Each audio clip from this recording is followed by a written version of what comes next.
always just assumed people who became saints were perfect and did the right thing their whole lives. And then one day somebody was just like, hey, we should just make this person a saint.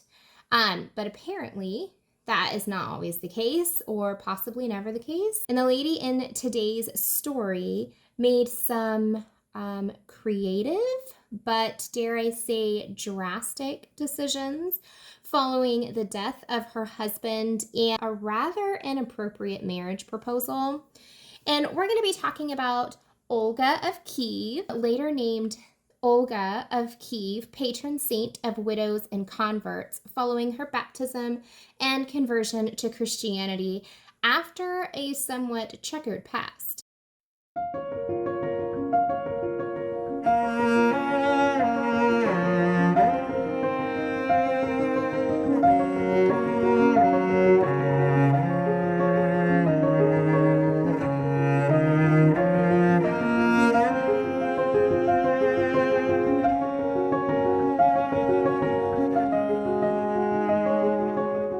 Our story is going to take us into Kiev and Rus around 900 AD. And this is really like the epitome of Hail hath no fury like a woman scorned. This woman was peeved off, and she killed a boatload of people in fairly creative ways to just let them know how ticked off she really was. Olga was born sometime between 890 and 925 AD in an area that is now known as Russia. And I say around because I couldn't find anything that was like Olga was born on these exact dates. At the age of 15, Olga gets married, and she doesn't just get married to anybody. She gets married to Prince Igor of Kiev and Rus. Shortly after getting married, Igor and Olga have a son. His name is really hard to pronounce, so I'm just gonna put it up there for you. Igor ruled over Kiev and Rus, and it covered parts of what is today Russia, Ukraine, and Belarus. Prior to Igor, was a guy the guy in charge. His name was Oleg, and Oleg of Novgorod. And Oleg was not Igor's dad. He was like possibly his uncle or something. Nobody really seemed to know exactly who he was, but he came into power after Igor's dad. So when he died, that's whenever Igor kind of took over. The people of Kiev and Rus, they kind of had like strained relationship with a local tribe called the Drevlians. Over the years, they never really like saw eye to eye. They didn't always get along, and then they just kind of had a bit of a strained relationship. But when Oleg was in power, he ends up attacking the Byzantine Empire. The Drevlians and Kiev and Rus did multiple military campaigns together. And that kind of brought them together for a short while, just while the war was going on. When the war ended and everybody kind of parted ways once again, the Drevlians were then forced to pay Kiev and Rus, specifically Oleg, tribute for their time spent doing battle. This continues on until Oleg eventually dies. And when he dies, so does the tribute. It stops coming in to Kiev and Rus, and everybody just seems totally fine with that for like 30 years. And I'll say it stopped. Like, they quit paying Kiev and Rus, and the Drevlians started paying some local warlord instead. When Igor is in power, he decides, hey, you know what? They need to start making payments again.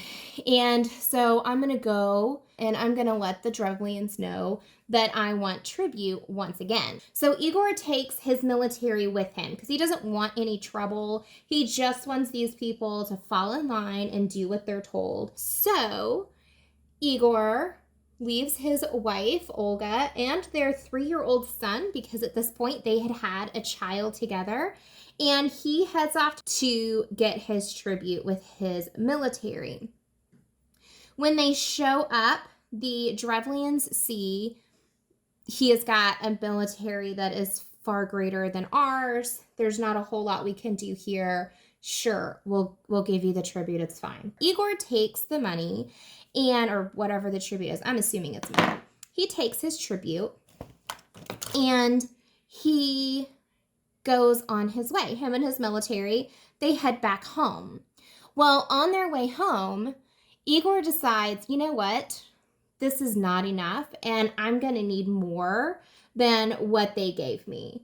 So he decides that he is going to go back and he is going to demand more tribute. Only this time, he doesn't feel as though he needs an entire army with him, and he just takes like a small group of people with him and sends the bulk of his army back to Kiev and Rus, and is like, hey, I'll catch up with you guys. It'll be fine. Big mistake. Big. Huge. Once Igor shows up and lets the Drevlian knows, hey, I want more money, they immediately see your military isn't here. It's just you. That was not good. That was not a very wise choice. And they decide that not only do they not want to give more tribute, but they have zero desire to let this guy come back and try to get tribute again. And so to solve this problem, they're just going to kill him. That Earl had to die. Problem solved. The manner in which they kill him is actually up for some debate. So I'll just share with you the way it was written in the documents, and then you can kind of decipher on your own how you think he died. The Drevlians took 2 birch trees and they placed Igor in the middle of them and just like tied him up to both trees. So like this arm and leg went to this side and this arm and leg went to that side. And they just tied him up while the 2 trees were bent like this. Once he was good and attached to the trees, the Drevlians then like cut the rope, I guess, that was holding it down. Anyways, they let the trees go back into their original location, and the trees stand upright like this, and that effectively rips Igor in half, and Igor dies. Because there's no coming back from being ripped in half. You're done. Following his death, Prince Mal, M-A-L, of the Drevlians, tells some of his men, he's like, hey, so I need you to go to Kiev and Rus, and I need you to let Olga know that her husband has been killed. And also, I want to propose marriage to her, and we need to get married. They do what their prince tells them to do, and these guys go and they tell Olga, hey, Prince Mal wants to marry you, and also your husband is dead. Olga's response to this is basically, she's just like, oh, okay, thank you for that information, but I'm going to need some time to kind of process what I've just been told. Could you just give me like a day? I just need a day. It's fine. When you come back tomorrow, just tell my people, hey, we're not going to walk, and we don't want to ride on your horses. We just want you to carry our boat to court so that we can go and see the princess, Olga, and bring her back to Prince Mal with us. So these guys are like, okay, cool. Yeah, that sounds good. That would be fun.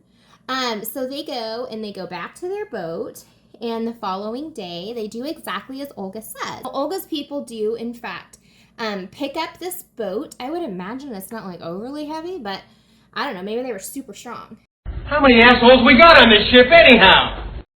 So Olga's people pick up this boat, and they proceed to carry it to court where Olga is at, so that they can go and pick her up and take her to her new husband. When they arrive to the court where Olga is at, the people of Kiev and Rus then like chunk the boat into this huge hole that Olga had her people dig the night before in preparation of this exact moment in time. When the boat goes in the hole, I'm sure the Drevlians were like, oh my gosh, what is happening? This is not expected.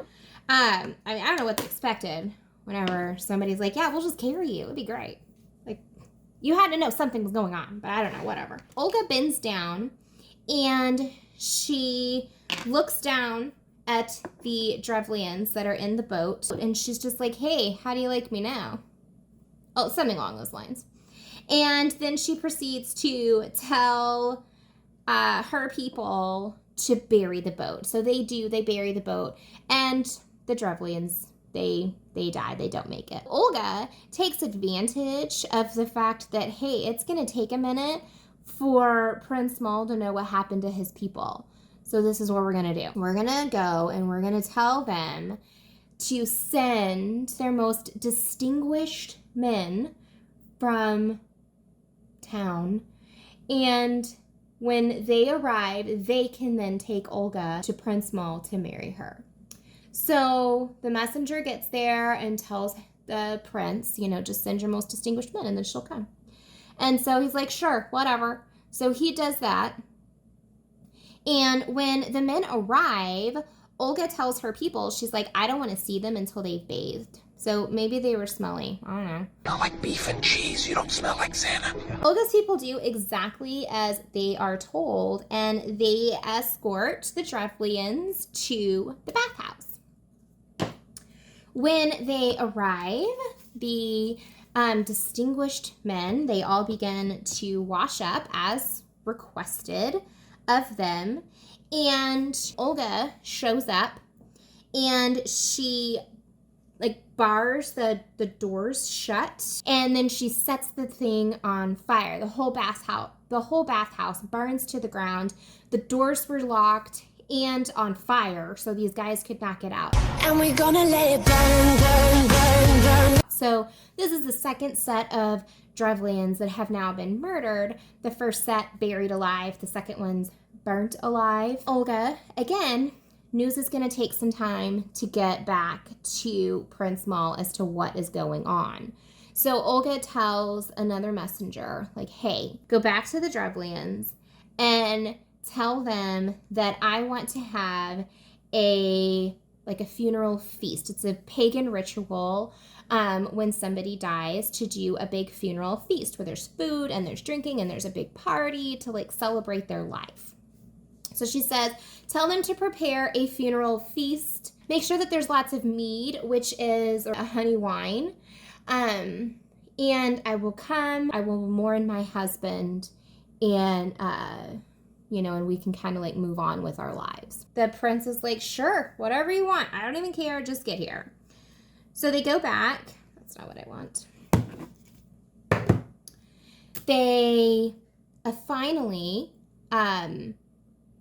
Olga and her group finally show up, and she does weep for her husband. They partake in the funeral feast. The Drevlians begin to also partake in this feast, and they begin to drink, and they begin to drink heavily. And at some point in time in the evening, the Drevlians begin to become highly intoxicated, at which point Olga instructs her people to kill them all. Take them down. Does this sound familiar? The Lannisters send their regards. And they begin to kill people. And while the Drevlians whom are in the town are being killed, Olga goes back to Kiev Rus, or starts heading back to collect her army to take out the remaining Drevlians. So whoever makes it out alive, she's essentially going to go pick them off with her army. That's basically what she's going to do. And this kicks off a bit of a war. The war goes on for a short while, and finally Olga catches up with the remaining survivors at their capital city of Iskoristan.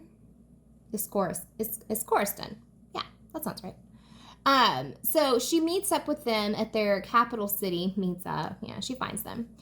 And she's just like, look, you're hungry, you're tired, we're all exhausted from this. Would you just surrender so we can go on with our lives? The Drevlians are like, no, because you're just gonna kill us as soon as we surrender. We've seen this happen before, And she's like, look, I am tired of all of the murdering. I've had my fill. I'm moving on with my life.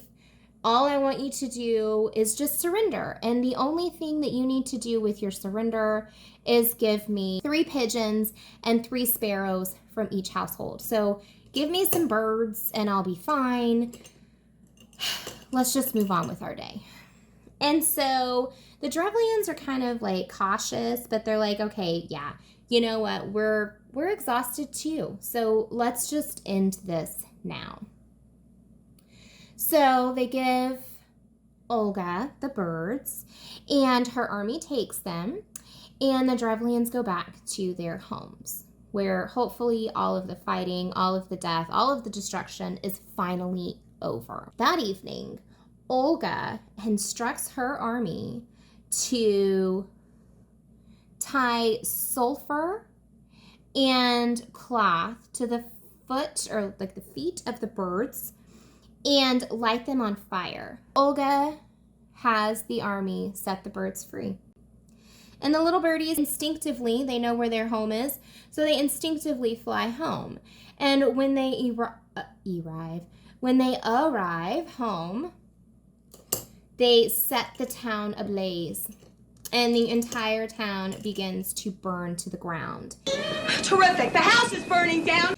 And it was recorded that the fires all started so suddenly and so rapidly that there was nothing that could be done. They couldn't stop it. It was done.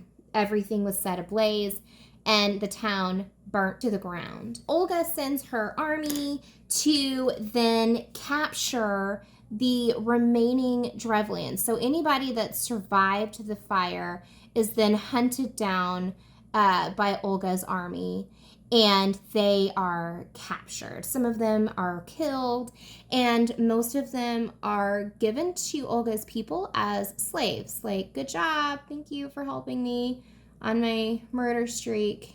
Here's a slave. At this point, Olga's son is still only 3. He is a small child. All of this went down in a fairly short period of time.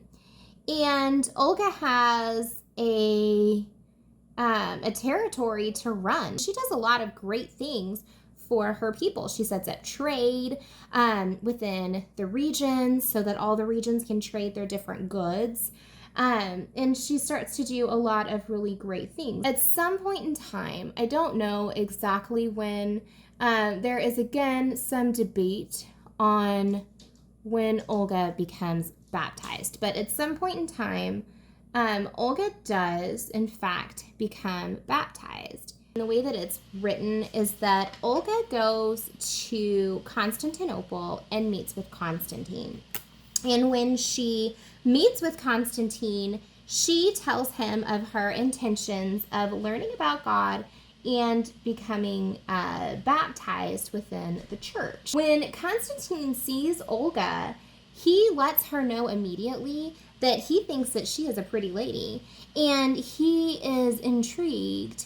And basically he tells her that she is worthy enough to sit next to him on the throne. Hello, pretty lady. Olga just is like, oh, that's sweet.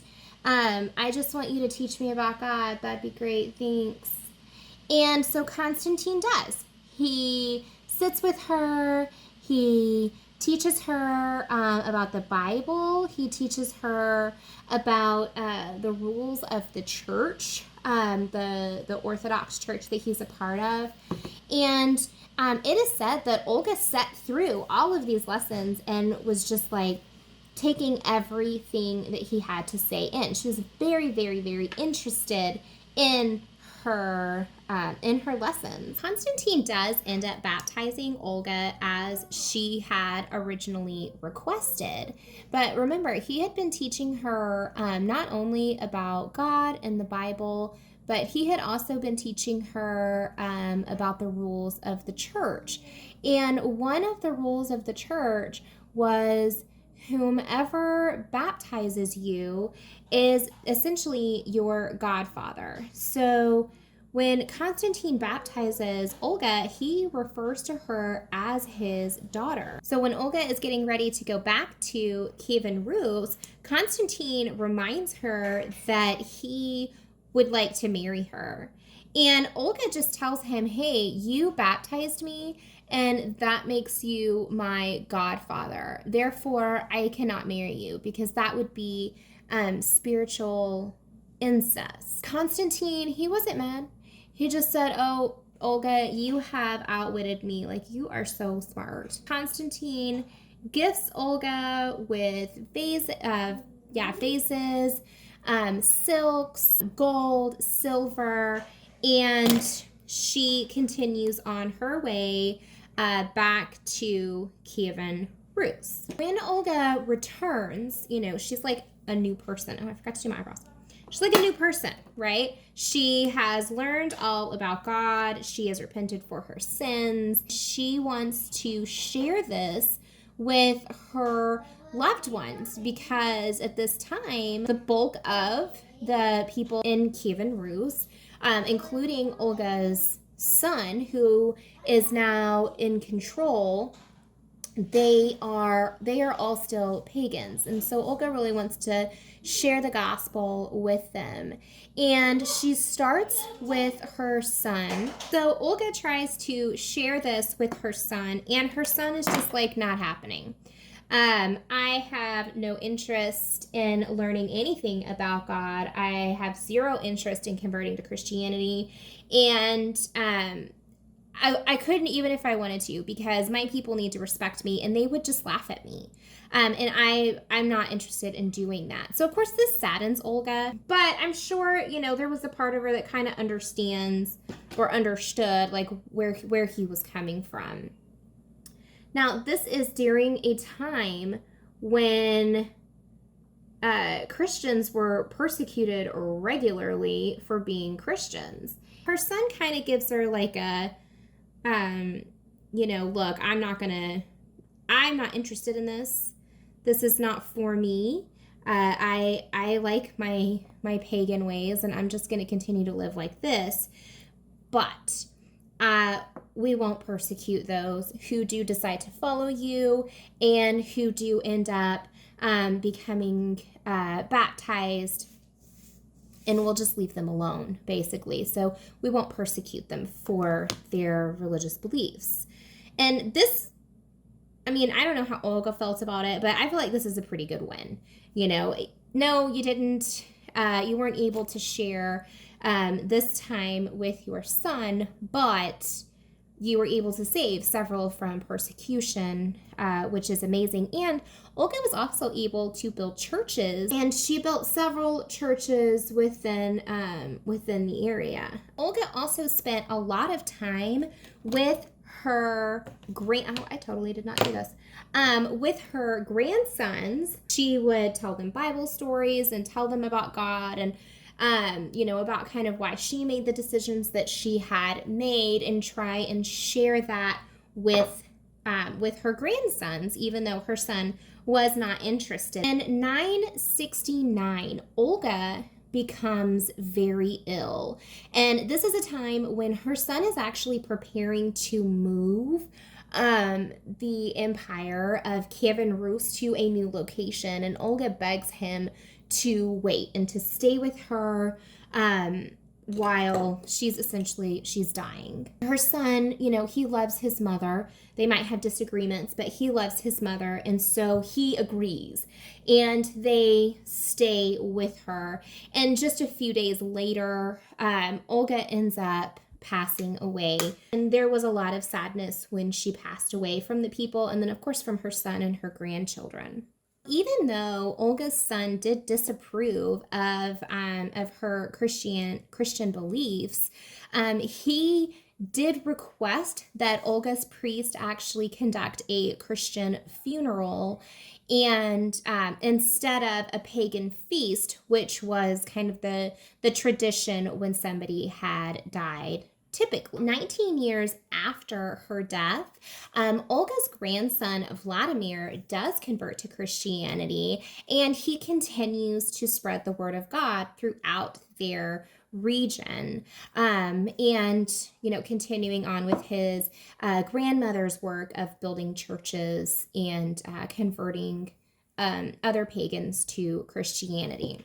Olga's tomb was in Kiev, but in 1240, it was destroyed by the Mongolian Tartar armies. 600 years later, so after Olga has died, 600 years later, in 1547, the Russian Orthodox Church names Olga Saint Patron of Widows and Converts. And you can find monuments to her and Vladimir in Russia, Ukraine. There's a ton of them all over Russia and Ukraine, as well as Chicago in the United States. There is a monument to Olga there, Canada, and in Woodville in southern Australia. Now, since Olga died on July 11th, 969, that is also her feast day within the Orthodox Church. So they are able to celebrate her life and her death every year on July 11th. And that is the story of Olga, patron saint of widows and converts. I hope that you enjoyed this story today. If you liked this video, please hit that like button. And if you would like to see more videos like this, please subscribe to my channel and hit the little bell so that you get a notification every single time I upload. And I hope y'all have a fabulous rest of your day, and we will see you again soon.